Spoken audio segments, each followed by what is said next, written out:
Sud Radio, comment va la planète? Bonjour Conception Alvarez. Bonjour Jean-Marie. Vous êtes journaliste pour Novetic.fr, spécialisé dans la transition écologique. Aujourd'hui, vous allez nous parler, Conception, des forêts. Un sujet qui revient en haut de l'agenda après les terribles incendies de cet été dont on a beaucoup parlé sur Sud Radio. Oui, c'est l'un des 3 sujets prioritaires qui vont être abordés dans le cadre de la planification écologique, vous savez, qui avait été promise par Emmanuel Macron et qui est aujourd'hui incarnée par Elisabeth Borne, la Première ministre. Alors le contexte, on le connaît, vous l'avez rappelé, avec plus de 60 000 hectares de forêt qui sont partis en fumée cet été, des incendies exacerbés par la sécheresse qui s'est abattue dans l'Hexagone et qui montrent à quel point nous sommes vulnérables aux impacts du changement climatique. Donc l'enjeu, c'est vraiment d'adapter nos forêts à ces impacts. En gros, qu'est-ce qu'on plante ou qu'est-ce qu'on laisse pousser? Si je traduis, du coup, le plan de relance France 2030 avait justement mobilisé 200 millions d'euros pour planter 50 millions d'arbres. Voilà, donc ça c'était en 2020. Et donc sur le papier, c'était avant et ça pouvait sembler être une bonne idée de planter massivement des arbres. Le problème, c'est que ça dépend effectivement de quels arbres on plante et de comment on les plante.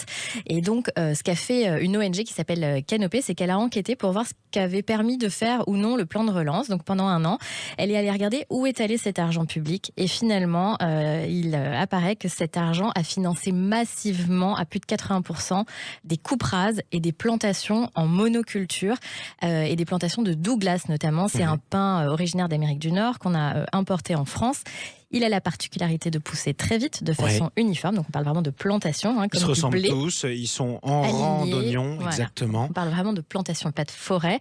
Et donc c'est un bois qui est très résistant, mais qui n'est pas forcément adapté au changement climatique partout où il est planté. Évidemment. Alors ces coupes rases, suivies de plantations en monoculture, Conception, elles n'étaient pas justifiées pour vous? Alors, il ne faut pas se mettre bille en tête et se dire que les coupes rases, c'est forcément mauvais. Non, ça dépend de la situation. Le problème, c'est qu'on a tendance à généraliser les coupes rases. Ça va plus vite, c'est plus facile à faire. Et surtout que le plan de relance vraiment incitait quasiment à aller faire ces coupes rases. Donc non, elles n'étaient pas tout le temps justifiées. Il y a d'autres statistiques qui sont sorties qui montrent que plus de la moitié des forêts étaient sinistrées. Donc là, on est obligé de faire la coupe rase. On replante. On n'a pas le choix.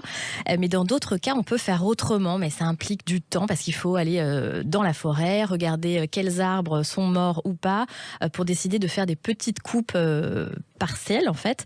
Et il y a aussi les peuplements dits pauvres au sens économique, ce qui est un critère qu'a retenu l'État, mais pas forcément au sens écologique. Donc il faut faire attention à ce dont on parle. On sait aussi, au-delà de ces coupes rases, que les monocultures aussi sont mauvaises. Les forêts mélangées sont plus résilientes en termes de productivité, mais de résistance aux fortes chaleurs, aux tempêtes, aux maladies. Mais pour l'instant, le plan de relance, c'est pareil. Il fixe une obligation de diversification à partir de 10 hectares. Sauf que les forêts privées, c'est des toutes petites parcelles. Absolument. Donc elles ne sont pas concernées. Et pour l'instant, du coup, ça coince. Alors la remise en cause de ce modèle coupe rase, plantation, monoculture, c'est ce qui prévalait jusqu'ici. Du coup, ça implique un renversement total de paradigme pour vous. En gros, il faut que les forestiers changent complètement leur manière de faire, quoi. Exactement.